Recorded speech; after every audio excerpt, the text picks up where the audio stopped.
જય શ્રી કૃષ્ણ મિત્રો, કેમ છો તમે બધા? આશા રાખું છું મજામાં હશો. કાલે રાત્રે મેં ઇડલી સાંભાર બનાવ્યા હતા.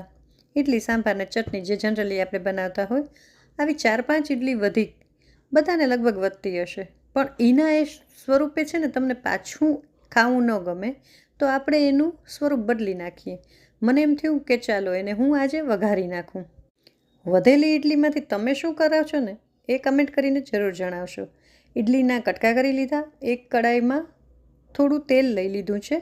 તેલ ગરમ થઈ જાય એટલે રાઈ, જીરું, તલ, સૂકું લાલ મરચું, અડદની દાળ અને લીમડો આ બધું મૂકી અને વઘાર કરી નાખીશું. હિંગ અને થોડી હળદર નાખી છે કે કલર પણ ચેન્જ થઈ જાય. સેજ અમસ્તું મીઠું નાખ્યું ઉપરથી, થોડી દળેલી ખાંડ નાખી દીધી અને એકદમ સરસ મજાની વઘારેલી ઇડલી 5 મિનિટમાં રેડી થઈ ગઈ. ફરીથી તમને એ વસ્તુ ઇડલી સાંભાર ચટણી રાત્રે જ ખાધી હોય, ફરીથી સવારે ન ગમે, એટલે આપણે બદલી નાખ્યું.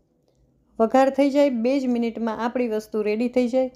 તમે આ રેસીપી લંચ બોક્સમાં આપી શકો, છોકરાઓને સ્કૂલે જતા ટિફિન બોક્સમાં આપી શકો, જમવામાં થાળીમાં સાઈડ ડિશ તરીકે પણ લઈ શકાય, સવારના બ્રેકફાસ્ટમાં લઈ શકાય.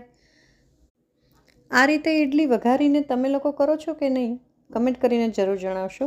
આ જ ઇડલી જો તમારે રસાવાળી કરવી હોય તો તમે દહીં કે છાશ નાખીને વઘારી શકો, એ પણ બહુ જ સરસ લાગે છે.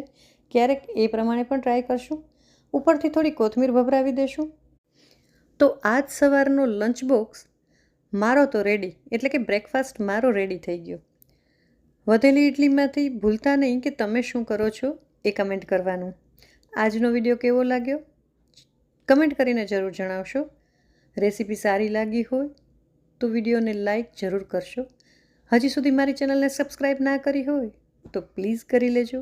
નવી નવી રેસીપીસ આવતી જ રહેશે. ઇડલી ઢોકળા આ રીતે ફરીથી વઘારી અને ખાવાની ખરેખર મજા આવે. 5 મિનિટમાં ગરમા ગરમ બ્રેકફાસ્ટ રેડી થઈ જાય. મેં અહીંયા લીલી ચટણી પડી હતી, રેગ્યુલર આપણા ફ્રીઝમાં લીલી, લસણની અને ગળી, આ 3 ચટણી હું રેગ્યુલર રાખું છું. લગભગ બધા જ રાખતા હશે. એમાં પણ ખાસ કરીને શિયાળામાં લીલી ચટણી મારા ફ્રીઝમાં હોય જ. તો ચાલો ફરી મળીએ નવા વિડીયોમાં નવા સબ્જેક્ટ સાથે. ત્યાં સુધી બાય બાય.